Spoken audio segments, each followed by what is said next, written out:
માણસના મનને વૈજ્ઞાનિક રીતે સમજી કઈ રીતે શકીએ? શું એ ખાલી અટકળો જ છે કે પછી એની પાછળ કોઈ નક્કર પદ્ધતિઓ પણ છે? ઘણીવાર આપણને એવું લાગે કે મનોવિજ્ઞાન એટલે કે મંતવ્યોની રમત, પણ સાચું કહું તો એવું બિલકુલ નથી. એની પાસે તો માનવ વર્તન અને મગજની પ્રક્રિયાઓને સમજવા માટેના શક્તિશાળી સાધનોનું એક આખું ટૂલ બોક્સ છે. તો ચાલો આજે મનોવિજ્ઞાનના આ ટૂલ બોક્સને ખોલીએ અને જોઈએ કે અંદર કયા જોરદાર સાધનો છુપાયેલા છે. જો આ છે આપણો ગાઈડ મેપ. આ ડાયાગ્રામ મનોવિજ્ઞાનીના ટૂલકીટમાં રહેલા 6 મુખ્ય સાધનો બતાવે છે. નિરીક્ષણથી લઈને પ્રયોગો અને કસોટીઓ સુધી આ દરેક પદ્ધતિ આપણને માણસના અનુભવોના રહસ્યોને ઉકેલવામાં મદદ કરે છે.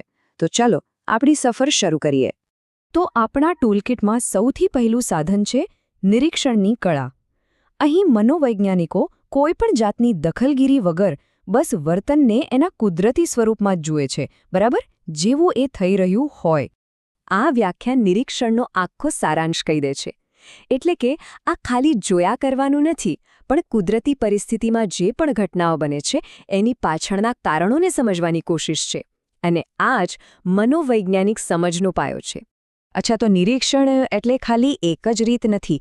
એમાં તો ઘણી બધી અલગ અલગ ટેકનિક છે, જેમ કે આંતરનિરીક્ષણ, જેમાં વ્યક્તિ પોતાની અંદર જુએ છે, અને કુદરતી નિરીક્ષણ, જેમાં બીજાને એમના પોતાના વાતાવરણમાં જોવામાં આવે છે. દરેક પ્રકારનો ઉપયોગ અલગ અલગ સવાલોના જવાબ શોધવા માટે થાય છે.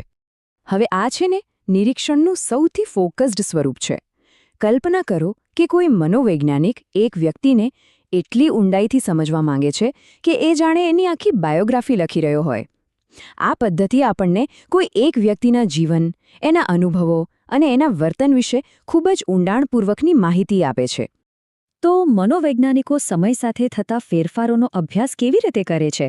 એના માટે આ 2 જોરદાર નિરીક્ષણ પદ્ધતિઓ છે. દીર્ઘકાલીન પદ્ધતિ, જાણે કોઈ એક જ વાર્તાને વર્ષો સુધી ફોલો કરતી હોય, અને સમકાલીન પદ્ધતિ, જાણે એક જ સમયે ઘણી બધી વાર્તાઓનો એક ફોટો પાડી લેતી હોય. બંને આપણને વિકાસ વિશે અલગ અલગ પણ બહુ જ મહત્વપૂર્ણ દૃષ્ટિકોણ આપે છે. ચાલો હવે એવા સાધનો તરફ જઈએ જ્યાં મનોવૈજ્ઞાનિકો ખાલી દૂરથી જોતા નથી, પણ સક્રિય રીતે કંઈક બદલાવ લાવે છે. કાં તો એ લોકો સવાલો પૂછે છે, અથવા તો કારણ અને અસર શોધવા માટે પરિસ્થિતિને કંટ્રોલ કરે છે. આ ક્લાસિક કોટ છે ને, એ પ્રયોગ શું છે એ બરાબર સમજાવી દે છે. પ્રયોગ એટલે એક ખાસ પ્રકારનું એકદમ કંટ્રોલ કરેલું નિરીક્ષણ. અહીં સંશોધક એ જોવા માટે પરિસ્થિતિમાં ફેરફાર કરે છે કે જો હું આ બદલું તો પેલા પર શું અસર થશે. આ જ આપણને કારણ અસરના સંબંધો શોધવામાં મદદ કરે છે. કોઈ પણ પ્રયોગ હોય ને, એના 3 મુખ્ય ભાગ હોય છે. સ્વતંત્ર પરિવર્ત્ય એટલે કારણ, આધારિત પરિવર્ત્ય એટલે અસર, જેને આપણે માપીએ છીએ, અને નિયંત્રિત પરિવર્ત્યો એટલે બાકીની બધી વસ્તુઓ જેને આપણે સ્થિર રાખીએ છીએ, જેથી પરિણામ પર બીજી કોઈ વસ્તુની અસર ન થાય. આ 3ને સમજવું એ પ્રયોગને સમજવાની ચાવી છે. હવે ધારો કે તમારે બહુ બધા લોકો પાસેથી ફટાફટ માહિતી જોઈતી હોય તો એના માટે બેસ્ટ છે પ્રશ્નાવલી પદ્ધતિ. એક સર્વે જેવું છે, જ્યાં લોકોને એમના વિચારો કે વર્તન વિશે સવાલો પૂછવામાં આવે છે અને આપણને મોટા પાયે ડેટા મળી જાય છે. પ્રશ્નાવલીથી એકદમ અલગ મુલાકાત પદ્ધતિ વધારે પર્સનલ અને ઊંડી હોય છે. એ એક સ્ટ્રક્ચર્ડ વાતચીત જેવી છે, જ્યાં સંશોધક કેમ અને કેવી રીતે જેવા સવાલો પૂછીને વિષયમાં ઊંડા ઉતરી શકે છે. આનાથી આપણને બહુ જ ડિટેલ્ડ જવાબો મળે છે. ચાલો હવે આપણા ટૂલકીટના છેલ્લા અને બહુ જ રસપ્રદ ભાગ તરફ જઈએ. આ એવા સાધનો છે જે એવી બાબતોને માપે છે જેને આપણે સીધી રીતે જોઈ નથી શકતા, જેમ કે બુદ્ધિ, વ્યક્તિત્વ કે કોઈનો અભિગમ. આ વ્યાખ્યામાં 2 શબ્દો પકડી રાખવા જેવા છે: વસ્તુલક્ષી અને પ્રમાણિત. વસ્તુલક્ષી એટલે કે પરિણામો કોઈના પર્સનલ ઓપિનિયન પર આધારિત ના હોવા જોઈએ, અને પ્રમાણિત એટલે કે ટેસ્ટ લેવાની અને માર્ક કરવાની રીત દરેક માટે એક સરખી જ હોય, જેથી પરિણામોની સરખામણી યોગ્ય રીતે કરી શકાય. તો એક સારી ટેસ્ટને સારી શું બનાવે? વેલ, એમાં આ 4 ગુણ હોવા જરૂરી છે.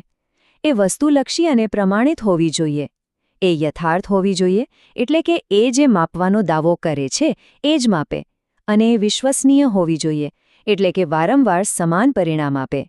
આ જ ગુણો એને એક ભરોસાપાત્ર વૈજ્ઞાનિક સાધન બનાવે છે. પણ આ બધું શરૂ ક્યાંથી થયું? આધુનિક સાયકોલોજીકલ ટેસ્ટિંગની શરૂઆત એક બહુ જ પ્રેક્ટિકલ પ્રોબ્લેમથી થઈ હતી. જે વિદ્યાર્થીઓ શાળામાં પાછળ રહી જતા હતા એમને મદદ કરવી. આ બતાવે છે કે આ સાધનો શરૂઆતથી જ મદદ કરવાના હેતુથી બનાવવામાં આવ્યા હતા. તો આખા વિશ્લેષણના અંતે આપણે શું જોયું? આપણે જોયું કે મનોવિજ્ઞાન પાસે એક નહીં પણ ઘણા બધા શક્તિશાળી સાધનોનું એક આખું ટૂલકિટ છે. મનોવિજ્ઞાનની અસલી તાકાત કોઈ એક પદ્ધતિમાં નથી, પણ જે સવાલ પૂછવામાં આવ્યો છે એના માટે બેસ્ટ સાધન પસંદ કરવાની ક્ષમતામાં છે. નિરીક્ષણ, પ્રયોગ, પૂછપરછ અને માપન દરેકનું પોતાનું આગવું સ્થાન અને મહત્વ છે. તો હવે એક વિચારવા જેવા સવાલ સાથે આ વિશ્લેષણ પૂરું કરીએ. માની લો કે તમારો ટાર્ગેટ એ સમજવાનો છે કે સોશિયલ મીડિયાની કિશોરોના ધ્યાન પર શું અસર થાય છે. તો તમે ક્યાંથી શરૂ કરશો? શું તમે સર્વે કરશો, કોઈ પ્રયોગ ગોઠવશો કે પછી કેટલાક કિશોરોનો લાંબા સમય સુધી અભ્યાસ કરશો? અહીં કોઈ એક સાચો જવાબ નથી. એ બધું એના પર નિર્ભર કરે છે કે આપણે શું શોધવા માંગીએ છીએ.